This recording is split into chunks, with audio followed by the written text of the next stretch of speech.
Muy buenos días a todos. Hoy es jueves, día 28 de agosto, y estamos en la semana 21 del tiempo ordinario. Como todos los jueves, decimos de él eucarístico y sacerdotal. No dejemos de acudir a la Eucaristía, no dejemos de frecuentar la Sagrada Comunión, la celebración de la Santa Misa, y pasar ratos de oración delante del sagrario, delante del Señor expuesto en la custodia, de descansar en Él, de estar en Él, de escucharle, de mirarle, de contemplarle, de hacer verdadera meditación, oración con el Señor. Y también pedir en este día especialmente por las vocaciones sacerdotales que tanto necesitamos. Evangelio del día de hoy. Mateo 24, 42 al 51.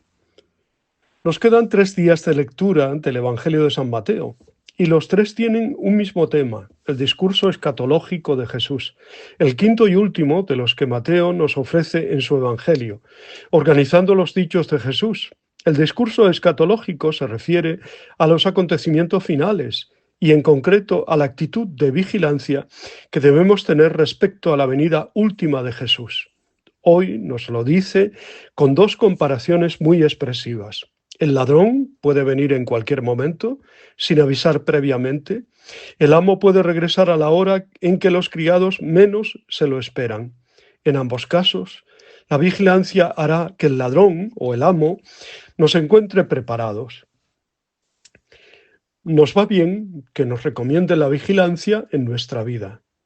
No es que sea inminente el fin del mundo con la aparición gloriosa de Cristo, ni que necesariamente esté próxima nuestra muerte, pero es que la venida del Señor a nuestras vidas sucede cada día, y esta venida descubierta con fe vigilante es la que nos hace estar preparados para la otra, la definitiva.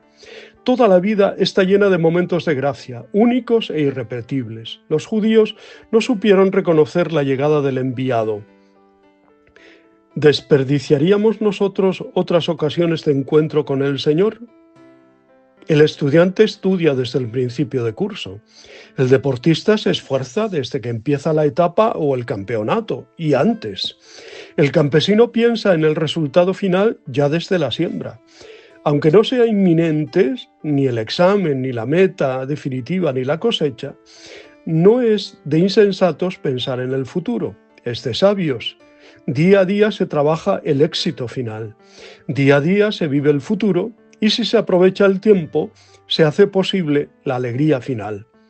Estad en vela, buena consigna para la Iglesia, pueblo peregrino, pueblo en marcha que camina hacia la venida última de su Señor y Esposo.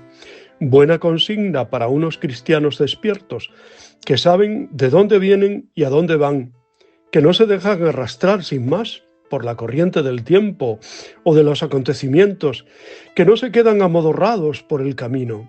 Estad en vela no significa vivir con temor, ni menos con angustia, pero sí con seriedad, con coherencia, con responsabilidad, porque todos queremos escuchar al final las palabras de Jesús. Muy bien, siervo bueno y fiel, entra al gozo de tu Señor. Este día 28 de agosto, la Iglesia celebra especialmente la fiesta de San Agustín. Realmente un coloso, en todos los sentidos. Fue escritor, teólogo, filósofo cristiano.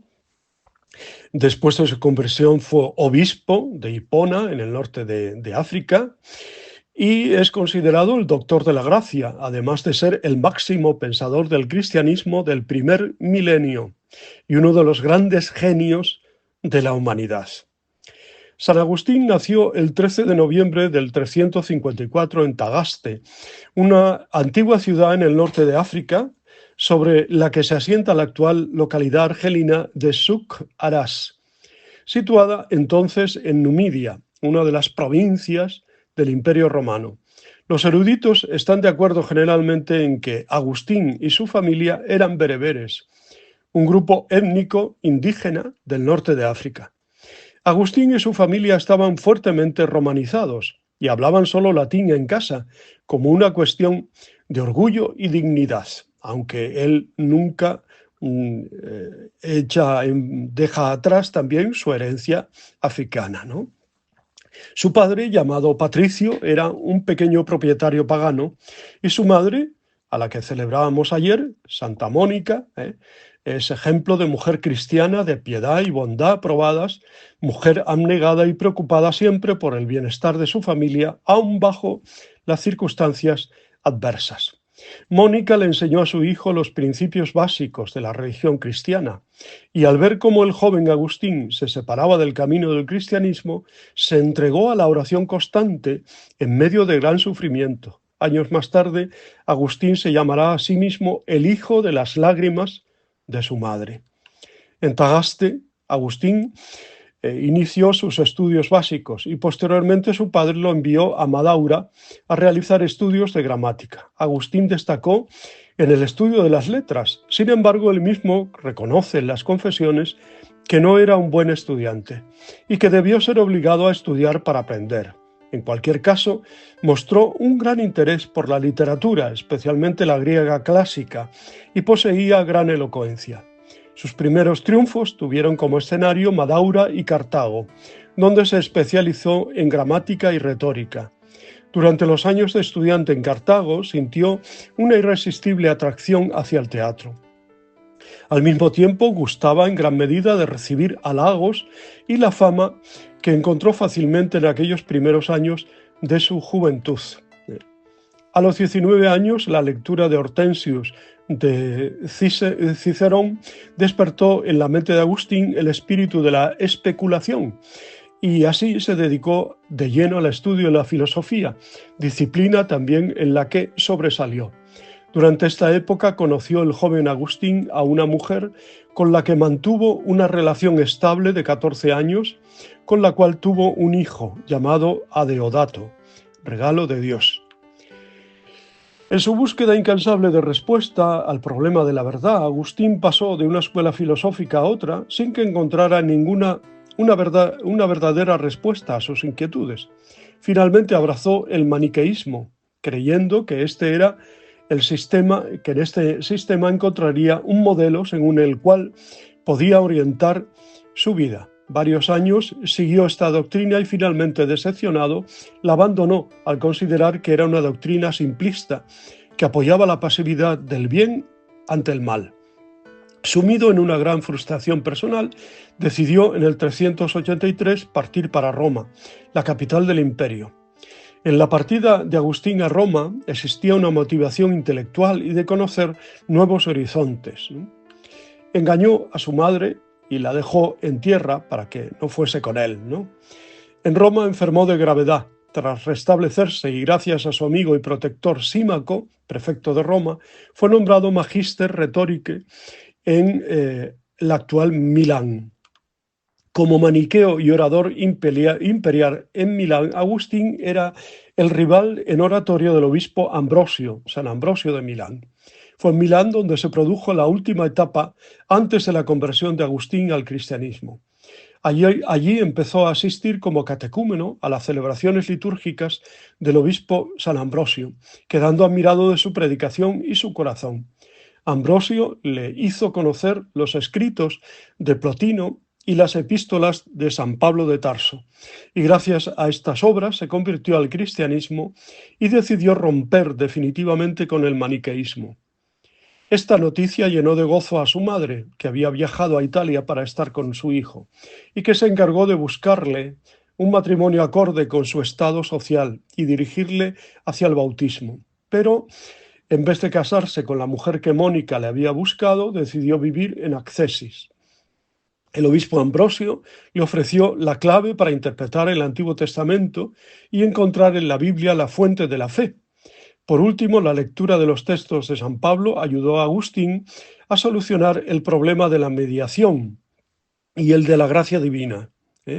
Según cuenta el mismo Agustín, la crisis decisiva previa a la conversión se dio estando en el jardín con su amigo Alipio, reflexionando sobre el ejemplo de Antonio cuando oyó la voz de un niño de una casa vecina que le decía, «Tolle lege», o sea, toma y lee.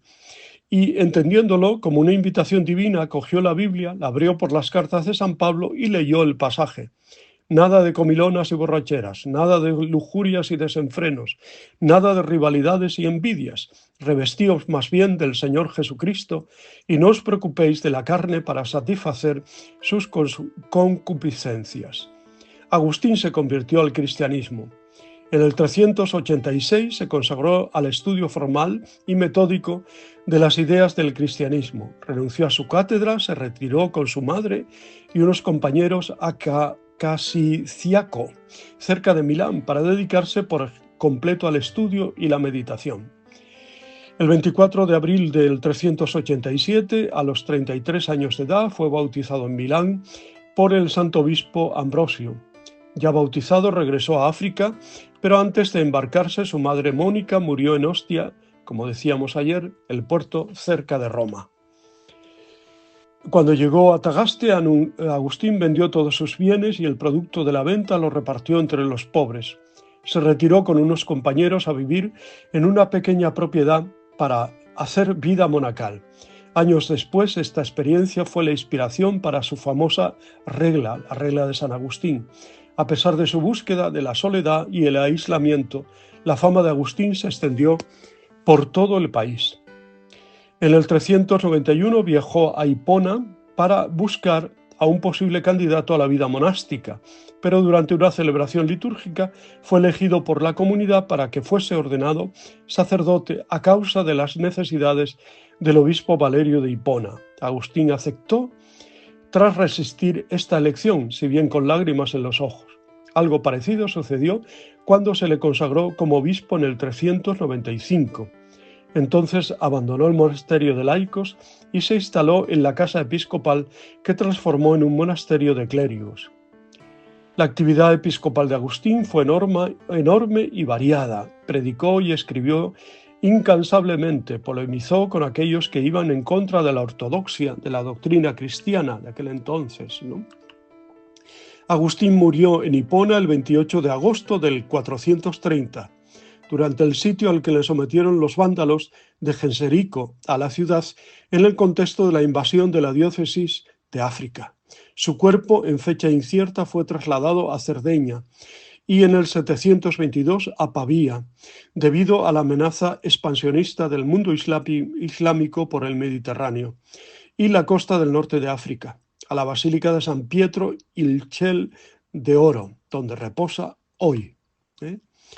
Bueno, pues podíamos seguir hablando y comentando de San Agustín, porque realmente es algo impresionante su labor y su obra, ¿no? Y animo a leer, por ejemplo, las Confesiones, que realmente es un libro precioso, ¿no? Y que produce muy buenos frutos. Bueno, os deseo muy buen día, os abrazo y os bendigo en el nombre del Padre, del Hijo y del Espíritu Santo. Muchísimas felicidades a todos los que celebran su santo, Agustín, Agustina, y a los agustinos y agustinas que celebran también el santo patrón, y a nosotros, por ejemplo, aquí en Avilés, que es el patrono de la villa de Avilés. Pues felicidades. Muy buen día a todos.